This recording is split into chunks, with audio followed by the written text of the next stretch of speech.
Hello everyone, બધાને નમસ્તે. તો આજે મેં કશું તમને લખીને દેખાડું નહીં, તમારે કશું સમજાવું નહીં. મેં તમને એક જ વસ્તુ કહીશ કે તમે લુખર છો. તું છોકરી છે કે છોકરો, મેં એને વિચારું પણ તમે લુખર છો. એ મેં શું કામ કહું છું, મેં તમને એ દેખાડું કે જેમ કે તમે જીમ બાંધ્યું, હવે તમે જીમ બાંધવા માટે મોટિવેશન છે, ડિસિપ્લિન છે, એની જરૂર નથી. તમારા અંદર એવું થવું જોઈએ કે મારે જીમમાં જવું છે, મારે બોડી બનાવવી છે. અને એમાં પણ તમારે એવું નહીં કરવાનું કે મારે 1 મહિનામાં બોડી બની જશે, મેં 1 મહિનામાં બાયસેપ દેખાડી દઈશ, 1 મહિનામાં ચેસ્ટ દેખાડી દઈશ, મેં આને મારી લઈશ, મેં પેલા મારી લઈશ. ભાઈ, જીમ વાળાને પણ માર ખાવો પડે છે. એવું નહીં કે જીમ વાળો છે ને એટલે પેલો હમને વાળો બીન જતો રહેશે. એની અંદર જીગરો હશે ને, તે જીગરો તમને દેખાડીને તમને પણ મારશે ઈ ગયો.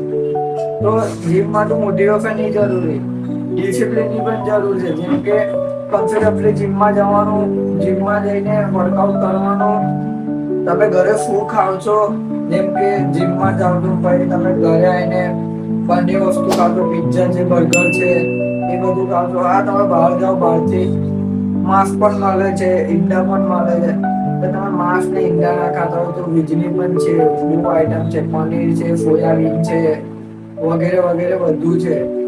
ને હમણાં એક તમે જોવો છો કોકરોચ જનતા પાર્ટીમાં, જેમ કે એ લોકો માંગ કરી રહ્યા છે કે કેમ પેપર લીક થયું છે. લીક થયા પછી કેટલા જણાએ સુસાઇડ કરી દીધું છે, એ તમે જોયું હશે. તો એમાં એ પણ તમને શીખવા મળે છે કે એવું નહીં કે તમારું ભવિષ્ય બની ગયું એટલે બીજાનું નહીં બનાવવાનું. જેમ કે મેં ઇન્સલ્ટ નહીં કરતો કોઈની, તમને તમને ઉદાહરણ આપું છું. કોઈની ઇન્સલ્ટ મેં નથી કરતો. તો મેં તમને છોકરીઓ એક સલાહ આપીશ.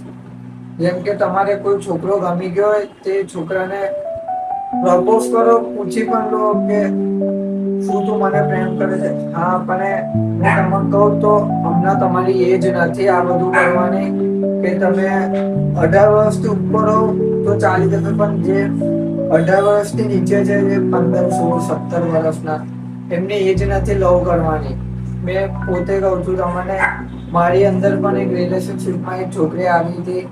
એ 1 મહિનો મારી જોડે વાત કરીને પછી એવું કીધું કે મારા ઘરેથી ઘરને ખબર પડી ગઈ છે, મારા આને ખબર પડી ગઈ છે, માથે તાજો રહેવાને. મેં કીધું સારું, કઈ વાંધો નહીં, તું 12મું ભણે છે, તું ભણી લે, ચાલશે. મેં મારું કામ કર્યું, તું મારે એમાં ફોકસ લગાવે છે. તો લવ સમજી વિચારીને કરો.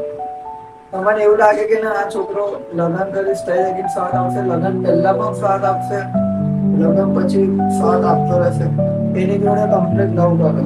મને મારા દોસ્તો કયા કરે છે કે શું યાર તું માયલો પડે છે લવમાં, આમ કોઈ છોકરી જોવે એની સિસ્ટર બનાવી લે. હા, મારો એક ફેસલો છે કે મેં કોઈ પણ છોકરી જતો મારો દોસ્ત મને એવું કે જો કરી ના મારી સિસ્ટર છે, એનું કહે શું સિસ્ટર સિસ્ટર કર્યા કરે. ભાઈ, મેં પણ એક રાજપૂત છું અને મર્યાદા રાખું છું બધાને. કે મને ખબર પડી ગઈ છે કે કેવી રીતના લવ થાય. 1 મહિનો અહીં ગતી રહી છે મારી જોડે. તો લોકો જોઈ વિચારીને કરો. અને આ મોટિવેશન તમને મળે તો કમેન્ટ કરજો, ના મળે તો કઈ વાંધો નહીં. તમારે જે કમેન્ટ કરવું એ મેં તમારી કમેન્ટ દિલમાં લઈ લઈશ. મારે એવું કઈ નહીં કે તમે ગાળો રાખી દીધી, મેં તમને પાછી રિપ્લેસ ગાળો આપી. જેમ કે તમે મને ગાળો લખી દીધી, મને ગુસ્સો આવ્યો તો મેં તમને પાછી એની સામે ગાળો લખીશ ના, એની ઉપર મેં કશો વિડીયો નહીં બનાવું, કશું નહીં. તમારે કમેન્ટ જે કરવું એ કરજો.